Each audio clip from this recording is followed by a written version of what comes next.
মার্কিন অর্থনৈতিক নিষেধাজ্ঞার জন্য ইরানের সামরিক সক্ষমতা ধ্বংস হয়ে গেছে এমন দাবি করেছেন মার্কিন প্রেসিডেন্ট ডোনাল্ড ট্রাম্প। তিনি আরও জানান, হরমুজ প্রণালী এখন পুরোপুরি ওয়াশিংটনের নিয়ন্ত্রণে রয়েছে।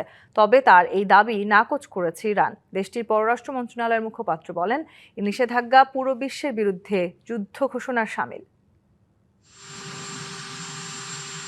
যুক্তরাষ্ট্র ইরানের হামলা থামলেও থেমে নেই হুমকি ধামকি। আর এসবের মধ্যেই আবারও মুখ খুলেছেন মার্কিন প্রেসিডেন্ট ডোনাল্ড ট্রাম্প। তিনি বলেন, যুক্তরাষ্ট্রের দেয়া অর্থনৈতিক নিষেধাজ্ঞার জন্য ভেঙে পড়েছে ইরানের সামরিক সক্ষমতা। তার দাবি, ইরানের কাছে কোনো ধরনের অর্থও অবশিষ্ট নেই। এ সময় হরমুজ প্রণালী নিয়েও কথা বলেন ট্রাম্প। হরমুজ প্রণালী ও সীমান্ত এখন যুক্তরাষ্ট্রের নিয়ন্ত্রণে। ইরান সমঝোতা চুক্তি করতে আগ্রহী, কিন্তু আমার মনে হয় তারা আমাদের শর্ত মেনে সঠিক চুক্তির জন্য প্রস্তুত নয়।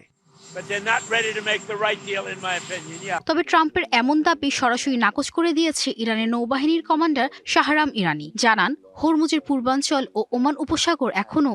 নগদ নিয়ে এলো হার না মানা হার অফার। সর্বনিম্ন 10,000 টাকা রেমিটেন্স নগদে পাঠালে থাকছে স্বর্ণের হার জেতার সুযোগ।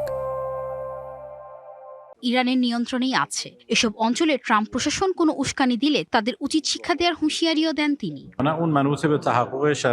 এদিকে ওয়াশিংটনের দেয়া নতুন অর্থনৈতিক নিষেধাজ্ঞাকে অর্থহীন হুমকি আখ্যা দিয়েছেন ইরানের পররাষ্ট্রমন্ত্রী আব্বাস আরাকচি। এক্সের এক পোস্টে তিনি বলেন, অতীতের মতো এবারও ট্রাম্প প্রশাসনের এই অর্থনৈতিক বাধা পুরোপুরি ব্যর্থ হবে।